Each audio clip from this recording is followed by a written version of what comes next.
तमाम को जरा सा हमारे शास्त्र पुराण बतला रहे हैं। और किसी ने जनमानस को सिर्फ शिष्य होने के लिए मार्ग नहीं दिया, रास्ता नहीं दिया, ऐसे कारण जो भी हो। लेकिन आज इस आपको मालूम है कि 82 से शिव के शिष्य होने की बातें लेकर अब कई हुए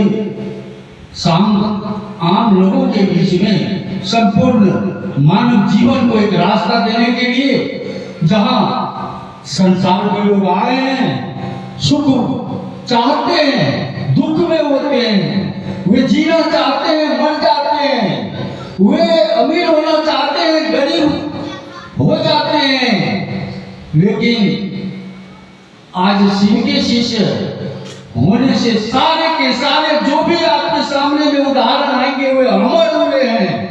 उनको वह शिव की शिष्यता हमको आपको जैसे शिव गुरु होते हैं, गुरु तो गुरुओं के गुरु हैं, वे भोग देते हैं, वे मोक्ष देते हैं, भोग और मोक्ष एक साथ देते हैं। आपको चाहिए भोग, आपको चाहिए मोक्ष, और इसके बाद तो और कुछ मानव योनि में मानव के लिए कुछ है ही नहीं। और भोग मोक्ष जो सद्गुरु देते हैं वे शिव हमारे शब्द गुरुओं के गुरु हैं। उनके शिष्य होने की बात हो रही है। उनकी शिष्यता को स्वीकार करने भर से आप स्वीकार तो करिए, आप मन में उन महादेव को स्थापित कीजिए, उनको शिष्य, उनका आपको शिष्य भाव देने की आवश्यकता है। शिष्य होकर आपको जीने की कला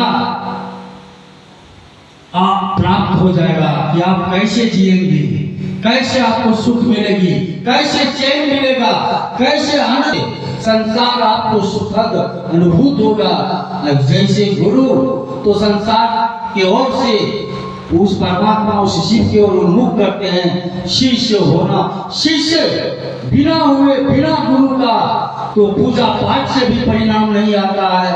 हम तो शिष्य होकर जीवन में जैसे आप जो कुछ आपकी इच्छा में भी ताकत तो होना ही होना है। जैसे आप शिव के शिष्य होने के मार्ग में चलते हैं, शिव की इच्छा है, ये प्रकृतियां, ये बात प्रकृति भी आपके अनुकूल हो जाते हैं। प्रतिकूल होने की कोई बात ही नहीं बच जाती, क्योंकि शिव की इच्छा है। ये प्रकृतियां शिव की इच्छा से हमारे आत्मा योनि का परिवर्तन हो रहा है।